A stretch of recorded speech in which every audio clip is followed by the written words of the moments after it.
Namewee has been remanded for 6 days to assist in the police probe of a Taiwanese influencer's death. Zahid Hamidi was asked about Khairi Jamaluddin rejoining UMNO. Stay tuned for all this and more on KiniNews. Rapper Namewee has been remanded to assist in the investigation into the death of Taiwanese influencer Hsieh Yu-hsin. His lawyer Joshua Tay said that the magistrate court had granted a remand order for 6 days. 6 days. The magistrate gave 6 days. 6 days? So the police asked for 7 days remand. Of course, we oppose to the remand, saying that we shouldn't be detained because the incident happened 14 days ago. The magistrate gave 6 days. So I think that's one thing. At this point in time, that's the only thing I can confirm. Meanwhile, Dang Wangi District Police Chief Sazalee Adam said that he will be remanded until November 10th. This came after the controversial artist, whose real name is Wee Meng Chee, turned himself in at the police station early this morning. According to China Press, Wee arrived by car at the Dang Wangi police headquarters at around 1:10 a.m. After taking a selfie video outside, he entered the station to meet with investigators.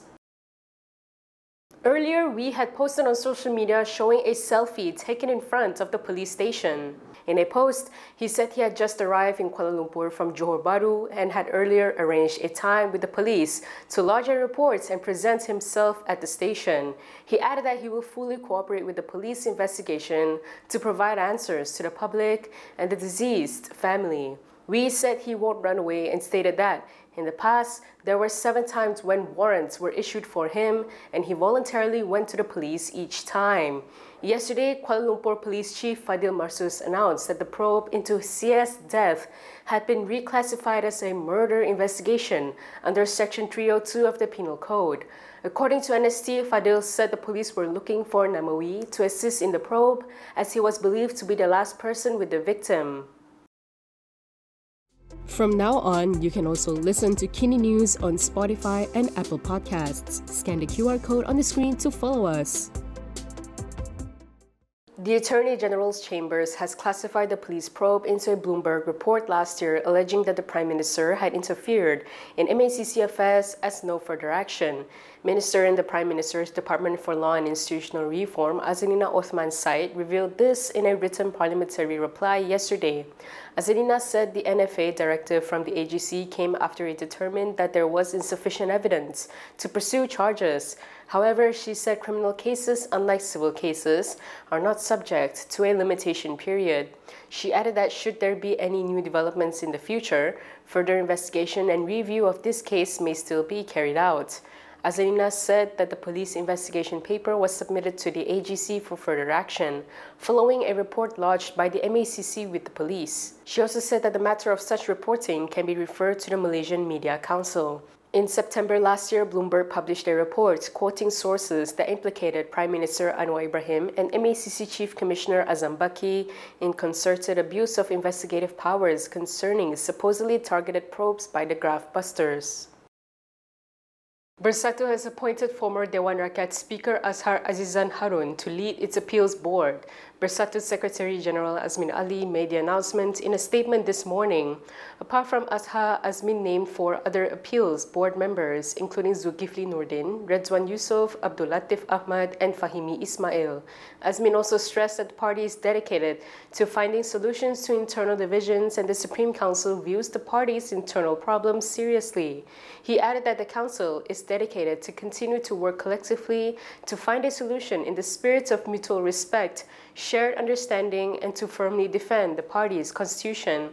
This comes on the back of weeks of brickbats and accusations against the party's senior leadership, sparked by a disciplinary board decision to sack 5 members and suspend 1 for violating the party constitution and its code of ethics and conduct.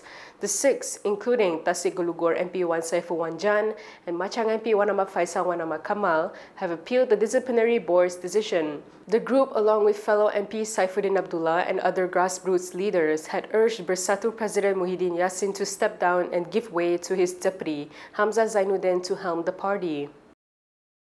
If you like the stories we produce, consider supporting us by subscribing to Malaysia Kini. Click the link in the description below or scan the QR code on your screen to subscribe. UMNO has yet to discuss former Minister Khairi Jamaluddin's intention to rejoin the party, said its president Ahmad Zahid Hamidi. So far, not yet, said Zahid when asked about the matter.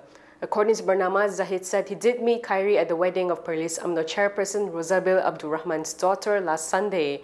However, he declined to confirm or deny claims that he had given his blessing for Khairi's return to UMNO. Zahid said he only met Khairi at the wedding ceremony and they didn't discuss anything. He added that what appeared in the media is news written by the media, and he respects that. He said he didn't want to contradict any journalist who wrote about the matter, unlike what someone else once did. Earlier, media reports stated that Khairi is expected to rejoin UMNO before the Sabah election later this month. According to reports, the former health minister had received the blessing of UMNO's top leadership, particularly Zahid, when attending the wedding ceremony. Warisan President Shafee Apdal has called for racial unity in his campaign for stronger state rights. However, he admitted that Sabah's politics remain trapped in such divisions. During his speech at the Aspirasi Jelajah program yesterday, Shafee said that decades of racial politics and power concentration have left Sabah divided, poor, and struggling to move forward. He told supporters that Warisan was founded to unite communities and defend the state's rights under the federal constitution, not to compete for power or position. He also stressed that the party is made up of all races and backgrounds. Shafee said the party's goal was to defend Sabah's land and resources, rights guaranteed under the Malaysia Agreement 1963. Shafee also lamented that politics in Sabah had become increasingly fragmented along ethnic and regional lines, with too many parties fighting for influence rather than progress. He said today we see people quarreling over seats, divided by race, by district, by party, and questioned how many parties is needed in Sabah. Shafee reminded supporters that Warisan was the first party to push for constitutional amendments to restore equality between Sabah, Sarawak, and Peninsular Malaysia. Yesterday, Ampang Bersatu called for party president Muhyiddin Yassin to resign. This came after the local division committee unanimously decided to withdraw confidence in the party president's leadership.